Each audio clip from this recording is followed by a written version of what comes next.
Australia आएको छैन तपाईँको कति भयो अरे? म 2007 को जुनमा भनेपछि अराउन्ड 18 इयर्स 2007 मा हुनु त्यो बेलामा विवाह भइसकेको थियो तपाईँको? थिएन नि मैले त भ्याइ नै भेटेको उसलाई त म स्टुडेन्ट भिजामा पढ्नलाई चाहिँ आउनुभयो पढ्नलाई आएको सिडनी बस्थेँ सिडनी आएको थिएँ अनि सुमित्रा मेरो वाइफ ऊ पनि स्टुडेन्ट भिजामा नै पढ्नलाई सिडनी आउँदाखेरि हामी सिडनीमा नै भेटेको ऊ चाहिँ 7 को इन्डतिर ऊ अक्टोबर नोभेम्बरमा ऊ आयो म चाहिँ जुनमा 2007 को जुनमा आएर भनेपछि तपाईँ 4-5 महिना अगाडि आउनुभयो? म 4-5 महिना अगाडि आएँ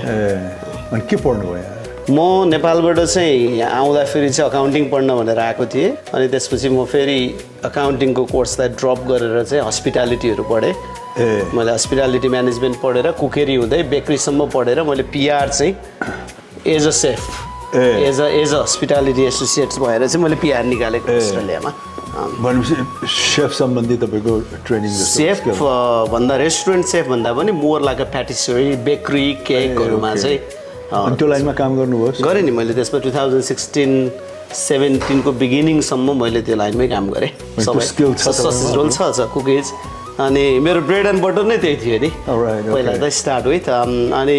त्यो काम गर्दै गर्दा मैले 2011 मा चाहिँ यो कोस्को होलसेल भन्ने एउटा अमेरिकन कम्पनी खोल्यो सिडनीमा जुन चाहिँ कस्को अनि त्यो भित्रको बेकरीमा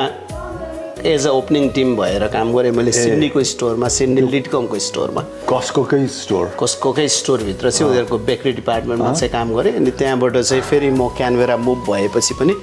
त्यही काम कन्टिन्यू गर्दै म त्यसमा चाहिँ रिटेल सुपरभाइजर भएर काम गरिरहेको थिएँ अनि त्यही भयो अब घरहरू किनियो क्यानबेरा आएपछि। अनि उहाँसँग कहिले भेट भयो तपाईँको? उहाँसँग त 2007 मा नै नोभेम्बरमा खास कसरी भेट भयो त भन्दा म मेरो अङ्कलकोमा बसिरहेको थिएँ अनि ऊ चाहिँ उसको नेपालको छिमेकी चाहिँ मेरो अङ्कलको साथी हुनुहुँदो रहेछ अनि उसको नेपालको छिमेकीको कनेक्सनबाट चाहिँ ऊ मेरो अङ्कलकै घरमा बस्न आइपुग्यो अनि हाम्रो भेट त्यहीँ नै भयो। अनि व्यवहार त तुरुन्तै भएन भेट भएपछि चिनजान भएपछि अलि नजिक भइयो अनि त्यहाँबाट चाहिँ हाम्रो एफेयर चल्यो भनौँ न अनि चाहिँ ऊ गर्लफ्रेन्ड भइसकेपछि अलि समयपछि हामी त्यहाँबाट सिफ्ट भएर लिभिङ टुगेदरमा बस्यौँ 2013 सम्म अनि 2013 मा नेपाल गएर बिहा गरेर अनि फेरि